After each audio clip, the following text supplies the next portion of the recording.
Alright, so today we're going to be talking about the Marvel Series 2 collectible minifigures. I originally wasn't really going to make this video. I just kind of had my own thoughts about it, and I was going to keep it to that because I think the whole controversy that's going on, I think it's really stupid, and we're going to talk about it today. So basically, for any of you that don't know, and you're lucky if you don't because it's a whole big hullabaloo about it, so the mystery minifigures have always been in plastic foil bags, basically. So people always are able to feel for the pieces and figure out which ones they have in the bag so that they don't have to guess and it's not a mystery, which it was kind of fun to do that, and people kind of, especially kids, if they only had like $5, they could only get one minifigure. It was nice to kind of feel them out so you could figure out which one you had. Because that way then, you wouldn't feel like you're wasting your money and you'd get exactly what you wanted.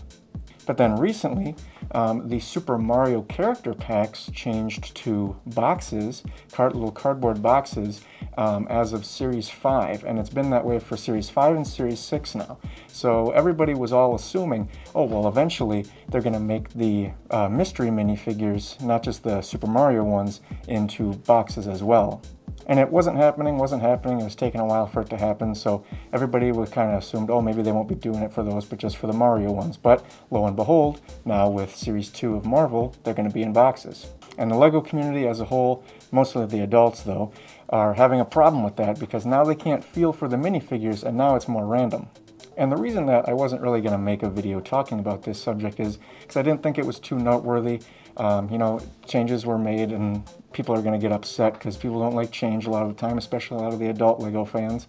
And so I figured that it just was going to be whatever and move on. But I recently came across this image on the internet where somebody figured out the weights of all the minifigures in ounces so that people can go into retail stores with small scales to weigh the minifigures to figure out what they are.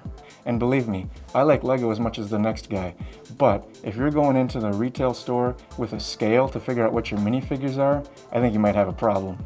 On one hand, I understand why people are upset because now you're kind of guessing and it's kind of random with your money, so I understand the frustration there, but at the same time, I've never seen anybody complain about Pokemon cards, and that's basically the same thing. And if anything, that's probably even more of a gamble because with Pokemon cards, there's hundreds upon hundreds of cards that you could get. But with the mystery minifigures, there's usually about 12 to 16 or 18 in a set, so there's way less randomness to it. And in addition to that, the LEGO community as a whole is one of the largest adult toy collecting communities of basically any toy brand that's out there. So if you want to trade with somebody, just like Pokemon cards, if you want to trade with somebody, say, oh, I have Wolverine and somebody else has Moon Knight, and I want Moon Knight and they want Wolverine, just trade them. It's that simple. You just have to trade them. And I understand that that's a little bit more of a leap, and now you can't just buy what you want and know what it is, and you might have to trade with somebody. But at the end of the day, is it really that bad that we get a little bit more human interaction? If people were to just look at it like people look at Pokemon cards, I don't see what the issue is.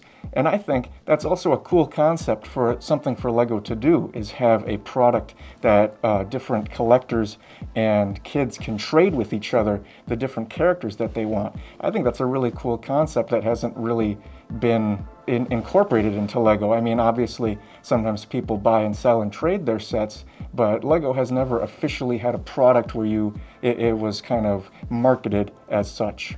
And like I said, if you're going into a retail store with a scale to weigh your cardboard box with a little plastic figure in it, I think you're just crazy. Retail workers do not get paid enough to deal with that kind of stuff. I'm curious to see if LEGO stores or any other stores will prohibit that kind of activity. I doubt it, because, I mean, it's not really doing anything illegal, but I could also see a huge uptick in people just ripping open the boxes to see what they are, because before you could feel for the pieces, but now if you don't know what it is, and you don't want to gamble on it, and you don't want to bring a scale into the store, because why would you, because that's crazy, Some people might just end up ripping them open to figure out what they have, and if it's not what they want, they'll leave it, which is just a huge waste of resources if you ask me. But hey, at the end of the day, it's a bunch of adults getting mad about plastic figures in a cardboard box. So maybe it's not that big of a deal. I certainly don't think so. But let me know what you think in the comments about the recent changeover from the foil bags to the cardboard boxes.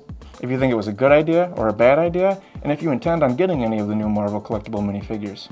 But with all that being said, thanks for watching, and don't forget to subscribe.